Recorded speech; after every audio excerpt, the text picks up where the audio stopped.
You'd think that when Muhammad offers his followers a guaranteed path to paradise in Islam's most trusted sources, modern Muslim scholars and imams would tell Muslims about this guaranteed path to paradise. But they don't tell them. They keep it a secret. Why is that? Are they trying to keep their followers out of Jannah? Do they think there won't be enough virgins to go around? What's going on here? I don't know. But if Muslim scholars and imams aren't going to tell Muslims about Muhammad's guaranteed path to paradise, their good friend D. Wood will, because D. Wood cares. Now, there are some guaranteed paths to paradise that don't apply to Muslims today. For instance, in al-Bukhari's Al-Adab al-Mufrad 1183, we read, "It is related that Abu Hurairah said, I never saw Al-Hasan without my eyes overflowing with tears. That is because the Prophet, may Allah bless him and grant him peace, went out one day and I found him in the mosque. He took my hand and I went along with him. He did not speak to me until we reached the market of Banu Kainuka. He walked around it and looked. Then he left and I left with him until we reached the mosque. He sat down and wrapped himself in his garment. Then he said, 'Where is the little one? Call the little one to me.' Hassan came running and jumped into his lap. Then he put his hand in his beard. Then the Prophet, may Allah bless him and grant him peace, opened his mouth and put his tongue in his mouth. Then he said, 'Oh Allah, I love him. So love him and the one who loves him.'"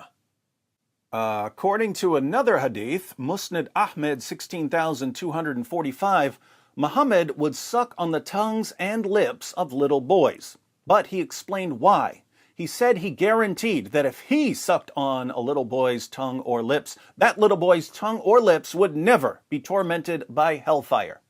So Muhammad was saying that if he sucked on a little boy's tongue or lips, that little boy was guaranteed paradise. That's a path to paradise that most people don't know about. But it's not relevant to most Muslims today, since most Muslims aren't tiny little boys and Muhammad's not around to suck on their tiny little tongues and lips. We're looking for a path to paradise that's still available. And fortunately for Muslims, there are some paths to paradise that are still available. We all know that jihadis are guaranteed paradise, as Muhammad said in Sahih al-Bukhari 2787, Allah guarantees that he will admit the mujahid, the jihadi, in his cause into paradise if he is killed.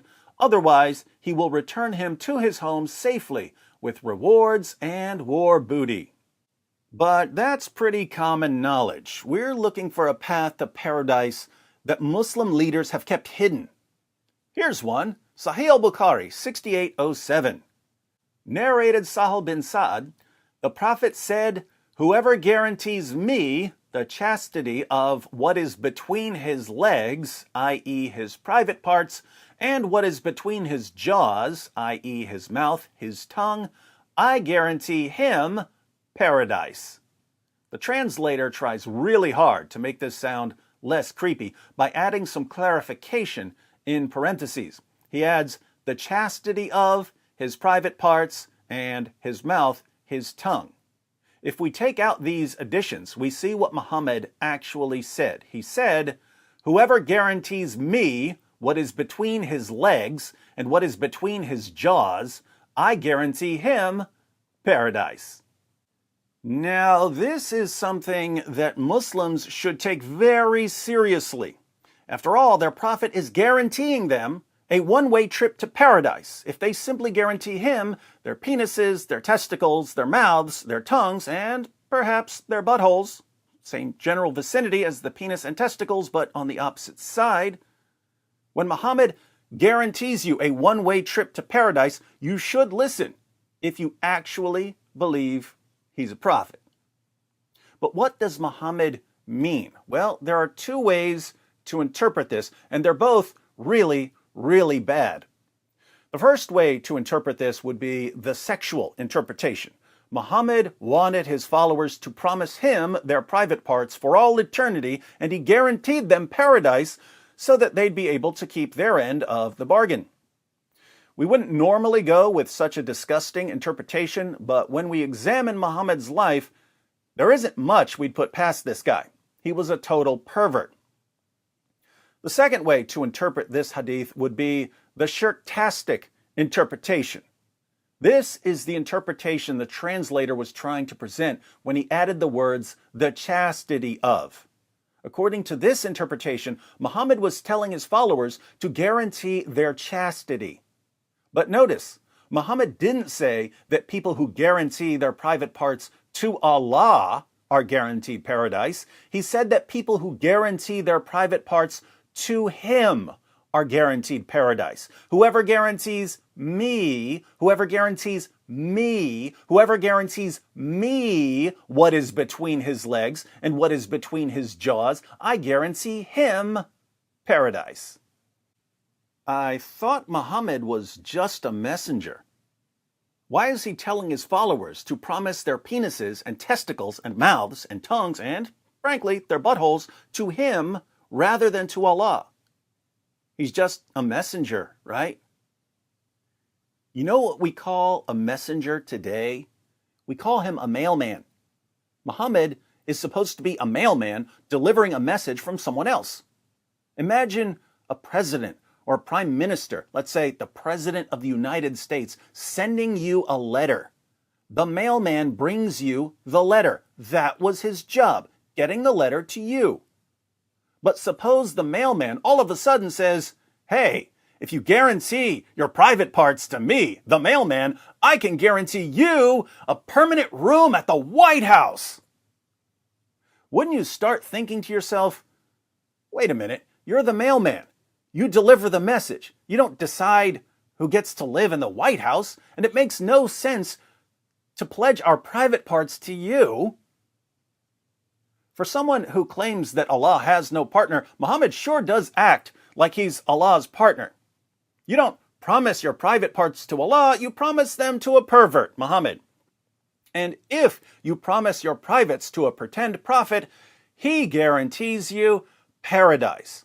Pretty impressive. Muhammad can just bypass the judgment of Allah and guarantee you paradise as long as you promise him your private parts. Clearly, if the shirktastic interpretation is correct, Muhammad is committing and promoting shirk, associating partners, namely himself, with Allah. He's trying to get his followers to pledge something to him that they should be pledging to God, and he's claiming that he's handing out tickets to paradise. Anyone who obeys Muhammad here is guilty of shirk. Again, there are only two ways to interpret this hadith. Either it's sexually perverted or it's shirk. Which is worse, according to Islam? Shirk is worse than sexual perversion. So Muslims shouldn't be trying to insert a pledge of chastity into this hadith. That would be shirk, because they'd be promising their private parts to a man as if their chastity is something they owe to that man. But this means that Muslims who don't want to commit shirk can only conclude that Muhammad was telling his followers that he wants their penises, their testicles, their mouths, their tongues, and, dare I say, their anuses for himself in paradise. I know it sounds revolting, but those are the only options. Either Muhammad was committing and promoting shirk, the unforgivable sin, or he wants his followers to promise him their privates for some presumably perverted purpose. To all my Muslim friends out there, assuming you don't want to accuse your prophet of shirk, I only have two questions for you. One, how bad do you want to get to Muhammad's paradise? And two, is it really worth it? You're right on that. You're right on that. You're right on that. It just backfired on you. You're right.